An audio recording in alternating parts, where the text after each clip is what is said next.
And so we are beginning at last to see signs that the truth, which cannot in the end be indefinitely suppressed, is fighting its way back again. And real measurement trumps the models. Now, here I'm going to expect you to get the right answer. If global mean surface temperature increases, will radiation escaping from Earth to space, A, increase, B, remain unchanged, or C, diminish? Hands up for an increase. 1, 2, yes, very good. Those who think it remains unchanged, anyone? No. Anyone who thinks it will diminish? No. Hands up who haven't put their hands up. Hands up all those who are still awake. Right, what we've got here is a fascinating... Here we are, a collection of eminent scientists. And here is the most basic question we need to know the answer to, which is if the surface warms, will there be more radiation getting out into space or less? That's what it's all about. And we don't know the answer because they've made sure we don't know the answer, because the answer, as it turns out, is most uncongenial. Let's have a look. Here is what all the models say. As the temperature from left to right rises, so the outgoing radiation declines. All the models show the same. Globalized groupthink, I call this, because no model of a chaotic object, if it were independent from all the other models, would ever show this good a degree of agreement. And that is how we know that all these models are being fudged together. They're being cooked together. The word they have for this is intercomparison. I call it fraud. But let's see what actually happens when, after 20 years of meticulous measurement, with a satellite, you measure the correlation between changes in surface temperature and changes in outgoing radiation. Now look at the middle panel. I think you will see that that is rather different. And what that means is that the radiation isn't staying down here to cause global warming, it's getting out, it's escaping. And there, if you like, is a final checksum, which you can do again using that equation over there. What it tells you is you're going to get practically no global warming for a doubling of CO2. Yep, we're doing pretty well. All you need to know about the economics of global warming is on this one slide, and that is that you get 1/40th of a degree of cooling or forestalled warming if you close down the entire global economy for 1 year.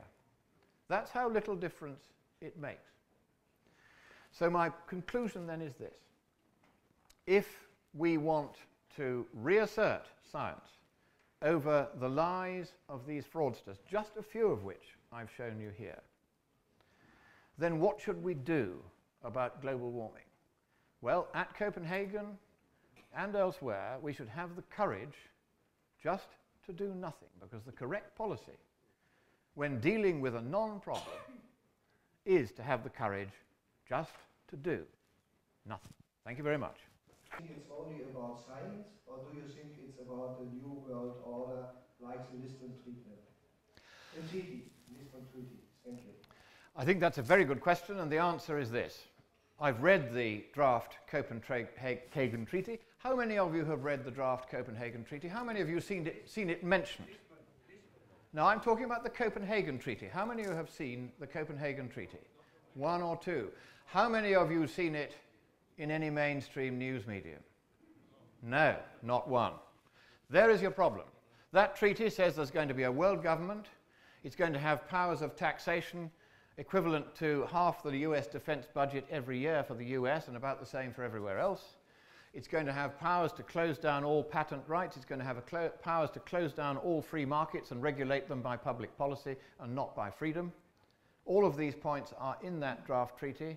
This is the treaty which would bring to an end the freedom you have had in Germany for 20 years. It would bring to an end the freedom of the West, which has led to prosperity throughout the world to a very large degree. All of that would go. And not a single major mainstream news medium has mentioned that any of these provisions, or indeed any other provisions, are in the draft treaty. They have been silent about it. That, whatever it is not science. It is politics, and politics of the very nastiest kind. Thank you very much. I'm Christopher Monckton. If you've just enjoyed this video about Climategate, I want you to do something right now. I want you to log on the web to www.allpainnogain.org. That's www.allpainnogain.org. And I want you to sign the petition against cap and trade. In doing that, you'll be helping to preserve the freedom and the prosperity of the Western world.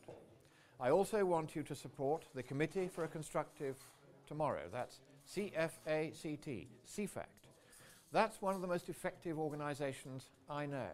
It's an environmental organization that isn't against the environment and it isn't against industry. It's in favor of making both work together in harmony.